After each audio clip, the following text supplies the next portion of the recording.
ตาจากวงการบันเทิงไปโดนจุดแฟนๆถามถึงสำหรับนักร้องหนุ่มเสียงทรงพลังในสไตล์ลูกทุ่งบ้านนาอย่างหนุ่มต้นคูณสุนาเคนงานนี้กลับมาเอาใจแม่ยกกลับมาเอาใจแฟนๆแล้วด้วยผลงานเพลงใหม่ที่ฟังแล้วสบายไปกับเท้าที่สำคัญเสื้อในวันหลายๆคนฟังแล้วต้องอมยิ้มไปกับผลงานเพลงนี้แน่นอนคำหักคำลวงผลงานเพลงนี้เท้าตั้งใจเสิร์ฟเป็นของขวัญให้มิตรฮักแฟนเพลงเป็นของขวัญต้อนรับปีใหม่ที่พิเศษไปกว่านั้นหนุ่มคนนี้เฮ็ดให้แฟนๆได้เฮกันตื่มส่งท้ายปีเพราะถ้ามาเท่านี้เท้าหิวมา2ผลงานเพลง2จังหวะ2สไตล์กันเลยที่แฟนๆจะได้เต้นได้ย้อนไปกับเท้าพร้อมๆกันกับผลงานเพลงนี้เมื่อทรงสีได้บอ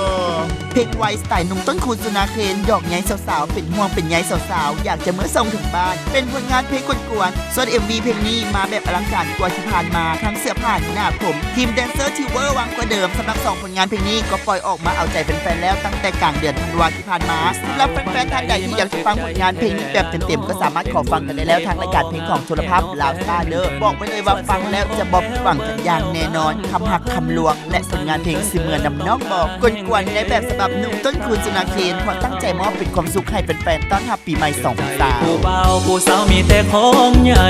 ใส่คำเส้นใหญ่บ่ยานผู้ไล่บ่ลา